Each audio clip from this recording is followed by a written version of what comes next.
Hamujambo, hatujambo. Salamu kwenu watazamaji wa The Radio Kauzi Podcast. Mbele yenu ni mtumishi wenu Lea. Leo tutazungumzia maada ambayo isiyojulikana sana kwa wamoja na kwa wengine wanaifahamu kama desturi. Ni maada upendo wa Mungu kwa wote. Mada ambayo wengi wanaifahamu lakini ambayo inaleta uvuguvugu kwa wengi wetu. Leo hebu tuzungumuze kuhusu upendo wa Mungu kwa wote. Hakika hakuna upendo inaolingana na wake na hauta kuwapo kamwe. Hebu tuanze kwa kusoma Yohana 3:16 hadi 17. Kwa maana Mungu aliupenda ulimwengu kiasi cha kumtoa mwanae pekee, ili kila mtu amwaminie asipotee bali awe na uzima wa milele. Maana Mungu akumtuma mwanae kuhukumu ulimwengu bali auokoe ulimwengu. Biblia inasisitiza hili waziwazi kwamba hakuna upendo mkuu kuliko kufa kwa ajili ya mtu fulani, na Yesu Kristo alionyesha upendo mkuu zaidi ambao umehai kuwako. Ni wangapi katikati yetu ambao wangeweza kufa kwa ajili ya mwingine kifo chenye maumivu na aibu kama cha Yesu? Ni kazi ngumu sana, hata isiyowezekana, lakini Yesu alitoa zabibu hii kwa ajili yetu. Alibeba hatia yote na kuvumilia mateso yote ili kutukomboa na kutupa uwezekano na uhakika wa kukuwa wana wa Mungu.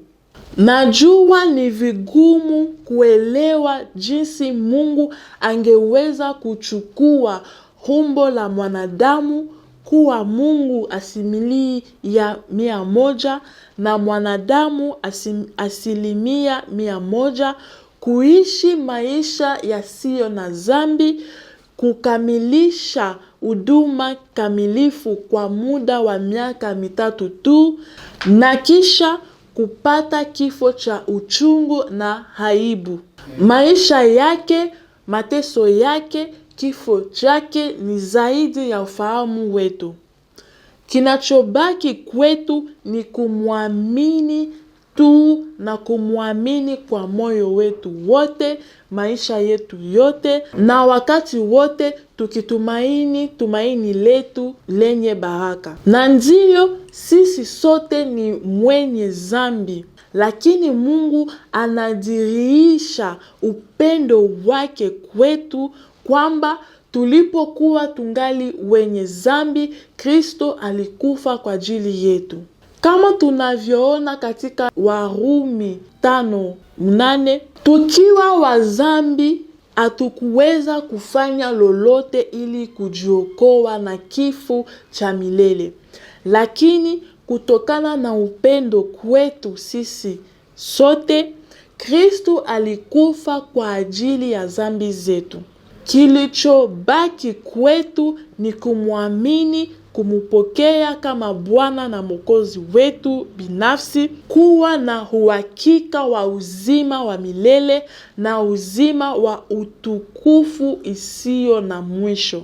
Zaidi ya hayo, Warumi 10:9 hadi 11 hutoa uthibitisho huu: kama ukikiri kwa kinywa chako kuwa Yesu ni Bwana na ukiamini moyoni mwako kuwa Mungu alimfufua kutoka kwa wafu, utaokoka. Kwa maana mtu anapoamini moyoni mwake huhesabiwa haki, na anapokiri kwa kinywa chake huokolewa.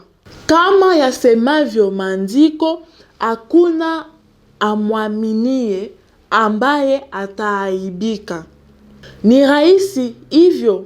Kiri kwa kinywa chako na uamini kwa moyo wako wote kwamba Yesu Kristo alikufa kwa ajili yako. Na unajua nini? Haijalishi umefanya nini kikubwa au kidogo, mara tu unampokea Yesu kama Bwana na Mwokozi wako binafsi, unapokea msamaha kamili. Jambo lingine ninalotaka kusisitiza, baada ya kumpokea Yesu kama Bwana na Mwokozi wa binafsi na kuyakabidhi maisha yako kwake, mabadiliko yatatokea, lakini usitarajie kuwa mara moja. Hii ina maana gani?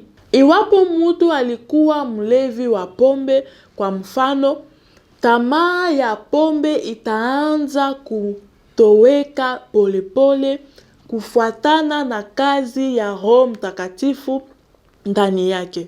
Roho Mtakatifu anafanya kazi ndani yetu, akitubadilisha hatua kwa hatua na kutuwezesha kuishi maisha ya kusisimua.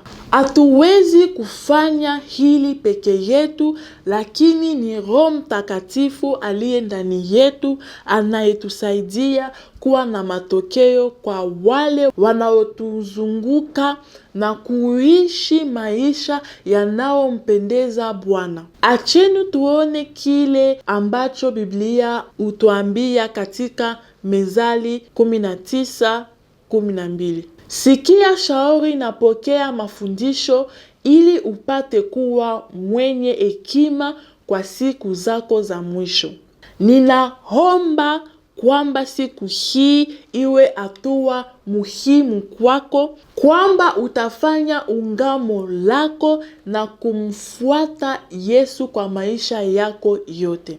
Kwa sisi ambayo tayari tunatembea naye, tuvumilie. Tuishi maisha yanayomheshimu yeye aliyetupa kila kitu, na tungoje kwa hamu siku ambayo tutamuona ana kwa ana, kuishi naye milele.